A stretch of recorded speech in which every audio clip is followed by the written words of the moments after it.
Well, hello and welcome to Transform Tuesday, the webcast where we talk about Alpha Transform. My name is Dave McCormick. I'm VP of Product Management here at Alpha Software. I'm also joined today by Sarah Mitchell, who's in charge of our documentation department. Today we're going to be talking about two things. We're going to be talking about TPL, the Transform programming language, and we're also going to be talking a little bit about Zapier. And we're going to actually start with Zapier. And the reason we're going to start with Zapier is because this week we were accepted by Zapier to join their public beta. So we're no longer private beta, we are now public beta.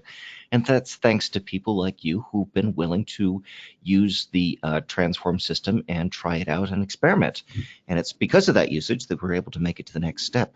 So we hope that you continue using it, and we hope actually as an ask, as a favor, in the next couple of days, if any of you out there could create some Transform recipes for us and just show us what you did, that would be really, really cool. We'd really appreciate that.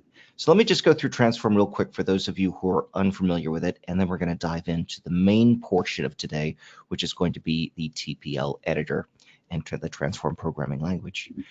Before I begin, Sarah, if you're there, can you let me know if my screen is showing and if the audio is coming through okay?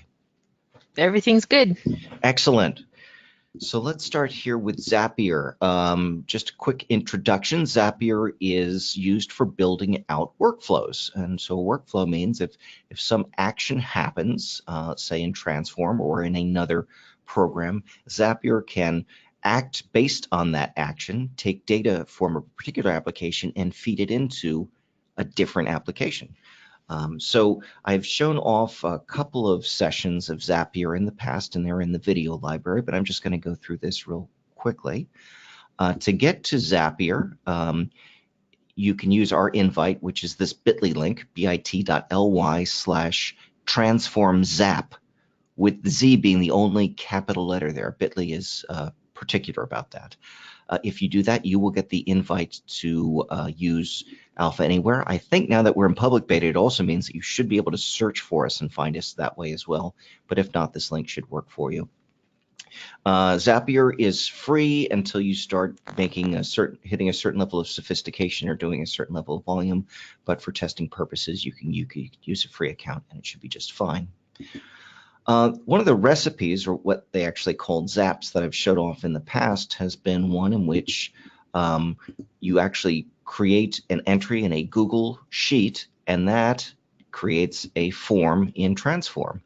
I've shown that in a previous thing, and it's in the video library. I can send you the links to that if you like.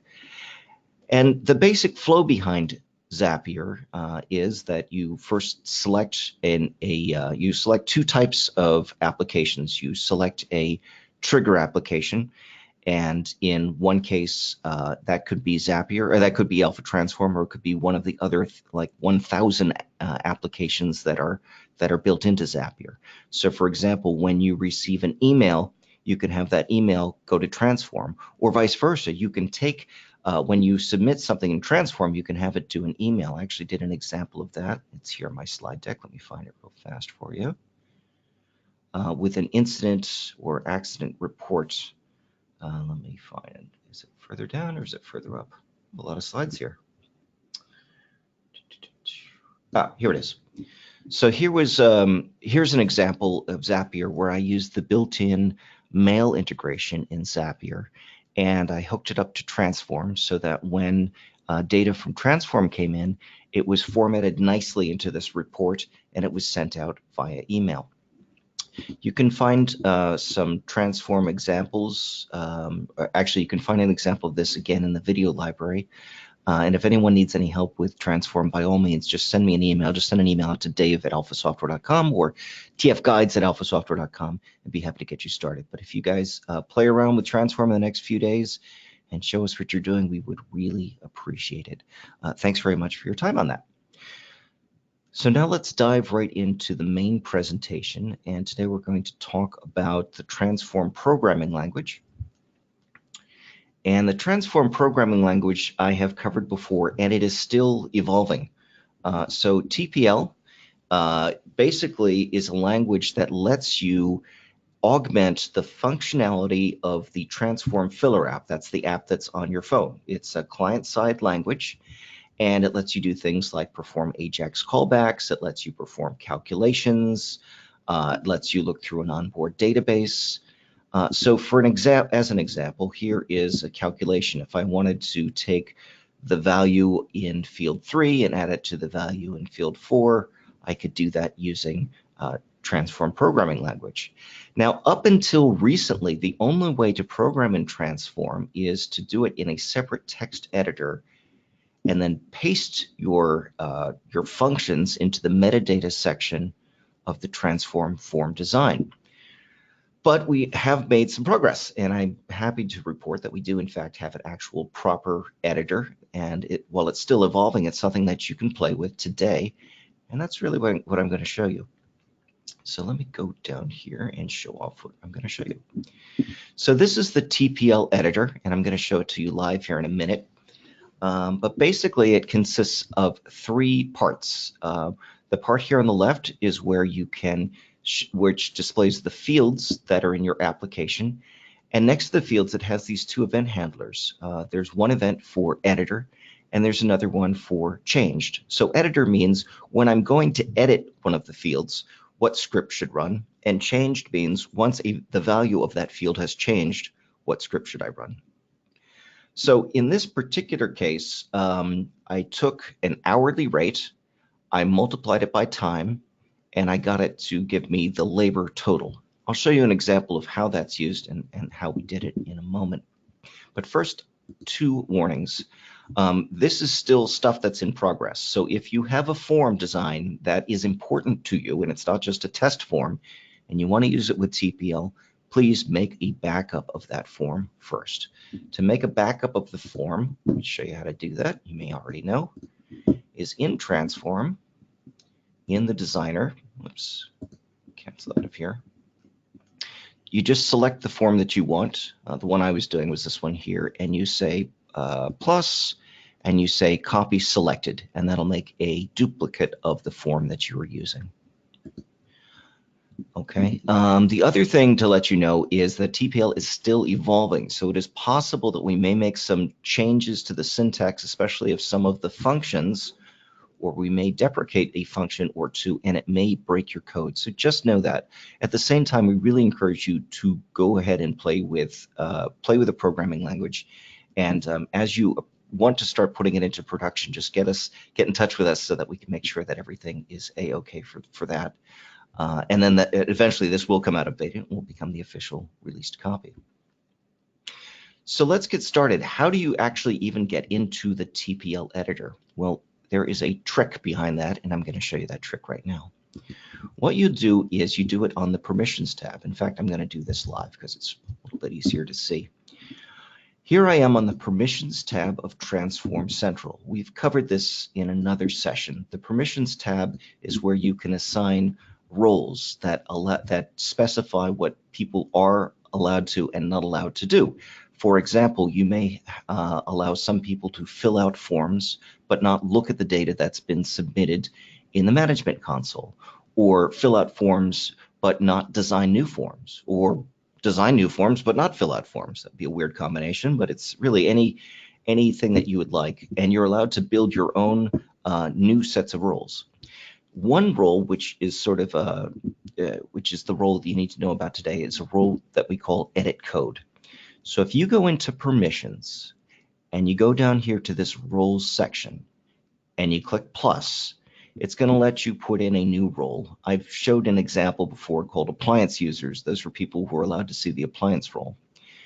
But this time under roles, what you're going to want to do is you're going to want to enter in the name edit code, all lowercase, just like all one word, just like I have here. Set it for the role ID, set it for the display, and then save that away. And once it's saved, you will have a new role called edit code.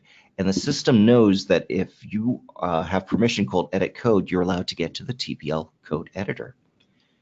So the second thing you need to do, though, now after you set up this role, is you actually have to assign that role to yourself. So you do that back here on the Home tab. So you move permissions to Home.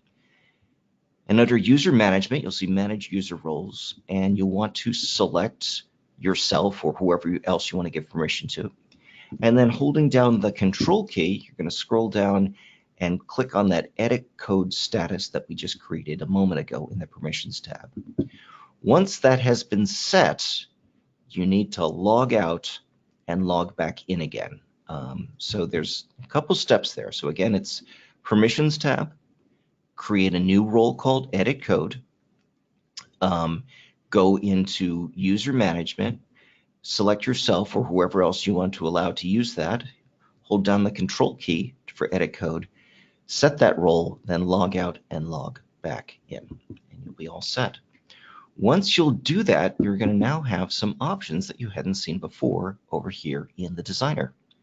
So let's move over here to Designer, and I have created in Designer a very simple form called Fun with TPL, or actually A_Fun with TPL. I did that so it would sort to the top when I'm opening it on my phone. I have a bazillion forms. So in this, I've created basically 3 fields here for Fun with TPL. There's an hourly rate field, which is a number. There's elapsed time, which I've done as a stopwatch field. And then there is labor total, which we're going to use to multiply the hourly rate times the amount of time. That's also a number field, of course, and it will give us the answer by multiplying these 2 together. So let's go back here, and I'm back here to the form types pane. And you'll notice when I've selected my form, I have an option. Let me do this with one where I haven't turned it on yet. I don't think I've turned it on here for this. So let me say I've chosen my form that I want to add some TPL code to. I'm going to scroll down here to Advanced Features. This is usually not open by default. It was open now, though. And then you're going to scroll down and you're going to say, Enable custom code for this form type. You're going to want to click yes on that. And when you click yes, this Edit Custom Code option appears, and you're going to want to click on that. Let me pop back to that form that I was just using, and we're going to click on Edit Custom Code, and I'm going to show you the code that's behind here. So like I explained a moment ago, we do have 3 sort of main panes here in this TPL code editor. The one on the left lists out all of my fields. So I have a field called hourly rate, one called elapsed time, and one called labor total. And I have some event handlers for each one of these. So I've set it up so that when the elapsed time is set, I have an on-change event, and I just have to click this green button here to show you what that code is. So here's my code. My code is field 3, which is the labor total field, equals field 2, which is the elapsed time field, divided by 3600, I'll get to that in a moment, times field 1. So it's time times rate. Now the reason I divided it by 3600 is because it doesn't give back the time in hours, it gives back the time in seconds on the stopwatch.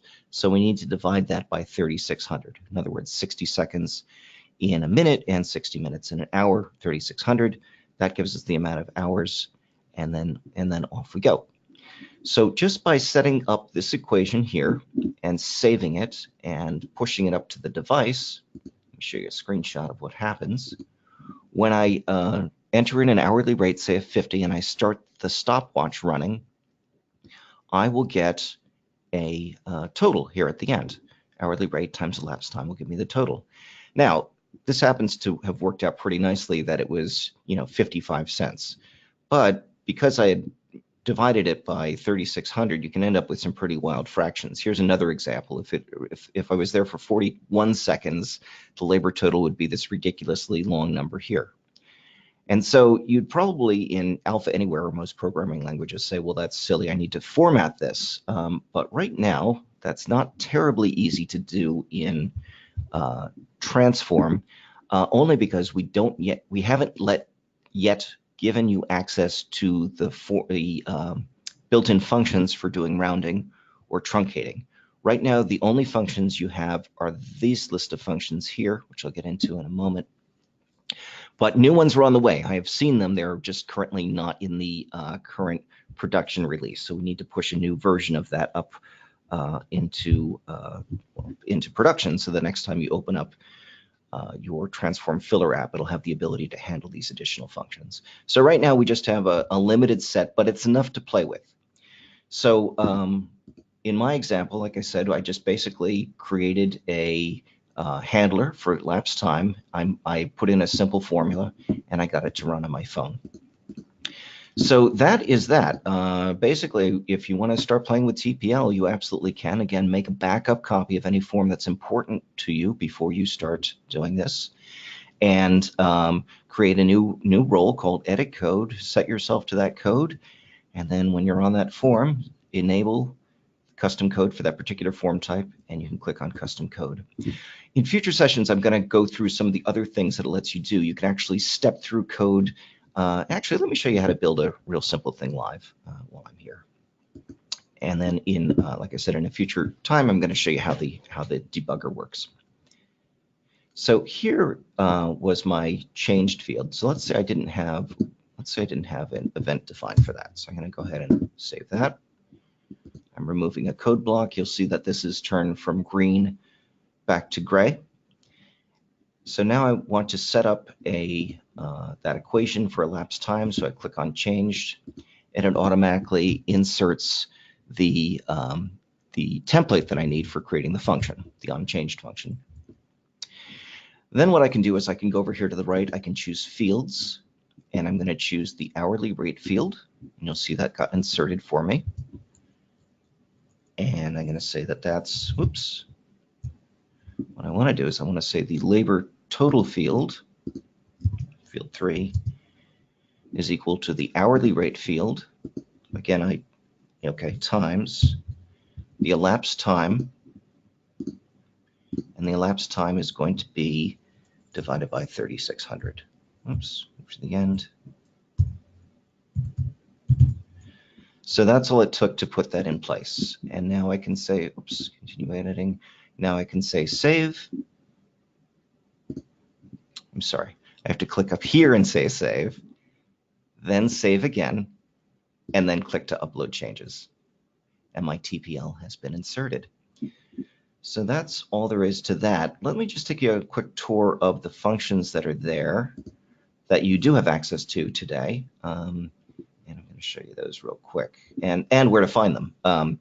So take a look here. Here's a link that's pretty helpful. It's the documentation and help for TPL. It's still in its very early stages, but it documents what you need. So I'm just going to copy that and paste that into the chat window.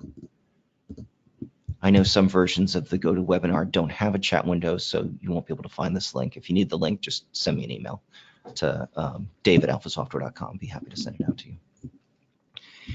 And the functions are as follows. Oops, let's pop back here. Custom code, reference. So there's AJAX Get. That's a cool one, and that's going to be augmented so that you'll be able to post in proper body headers and headers and things like that, so that you can do more sophisticated callbacks. You can pass authentication tokens and so forth. Right now, this is just really simple. If you pass it in a URL and you give it a timeout, for how long it should go before it gives up, it'll pull the data back in for you. There is a JSON parse thing that you can then take the data that you get from AJAX Get and parse the data, and then you could put that, for example, into let's say a list of choices, for example. In the example that we have, again, back on that website I just showed you, back here, where did I put that? Back on that website, what we do is we actually have a list of countries, and that list of countries is loaded into a drop-down so that you could filter records based on country. And let me find where that was again. I'm sorry, that's just the example that I have here in the chat window. In fact, I can open it right here. So again, if you're interested in sort of the basics of TPL, there is another section. You should take a look at it. And there is another video on where I've sort of covered all of this stuff and how to get to it. But if you want to use the new TPL editor, that was today's session, and that showed you how to do that. So that is pretty much it. Do we have questions? Often we don't. But oh yeah, here we go. I see. Oh great. I'm seeing from people here that. Oh, and I've got another good question. But I see from people here that they're happy that Zapier is in. I'm happy that you guys are playing with it. So again, we do need people using it other than alpha employees. I think that's one of the nice things about Zapier is that they really do put it through a good vetting process, and they do really need to have real customers using it before they put it live into their collection of applications. So we do have one question here, and that is, why build a whole new language instead of using a world standard like JavaScript? Why would you use TPL? And it's a question we get a fair amount. And I can't argue with JavaScript being a standard. It's probably, in fact, I believe it's the most popular programming language in the world. We did it for a couple of reasons. One is we wanted to make something that was a little bit easier than JavaScript. We don't anticipate people will be building very long programs in TPL. You certainly could. And we have functions and basically all of the things to make it a Turing complete language. But we really wanted to do something that was fine-tuned just to working with TransForm. The second thing is that we knew that we had to eliminate a lot of the things that JavaScript could let you do for security reasons. There's a lot of cross-scripting types of issues that you can get into, and we really wanted to lock down TransForm. So by having control over the TransForm programming language, we had control over TransForm to help people from putting in code that could be malicious or could be exploited. But in fact, we actually have a document over here, or an explanation as to why we would do that. And it's right here. If you click on that link, you can see Dan Bricklin's explanation as to why he thought that doing a separate programming language made sense. So why TPL? And it's actually, I think, a very well-reasoned argument. As you start playing with TPL, I think you're going to find that it's very similar to almost every other programming language that you've played with. And again, we don't anticipate you're going to be doing a ton of work in TPL. They're probably going to be rather short segments because mostly this is supposed to be a no-code environment. But thank you very much for that question. We do get that. Do we have other questions? No, it looks like not. Well, hey, thanks very much, everyone who showed up, everyone who asked questions. Thanks, Sarah, for standing by on the line. We're not going to do a TransForm Tuesday next week because it is Thanksgiving week, but we'll be back the following. For those of you who join us on the Wednesday webinars, we were going to do one with Selwyn tomorrow. Instead, it will be with Deanne McCormick instead. Selwyn had another obligation, so he will be doing a presentation 2 weeks from tomorrow. So it'll be the Wednesday after Thanksgiving, and he's going to be going over the new features in the latest release of Alpha Anywhere, which came out just a few days ago, or I think at the end of last week. It has a whole bunch of new stuff to show you, and we just wouldn't do it justice unless we had Selwyn show it to you himself. So we hope to see you at that one as well. Thanks again for attending, and I'll see you in a couple weeks. And I'll see some of you tomorrow at the Wednesday webinar. Thanks again, take care, and goodbye.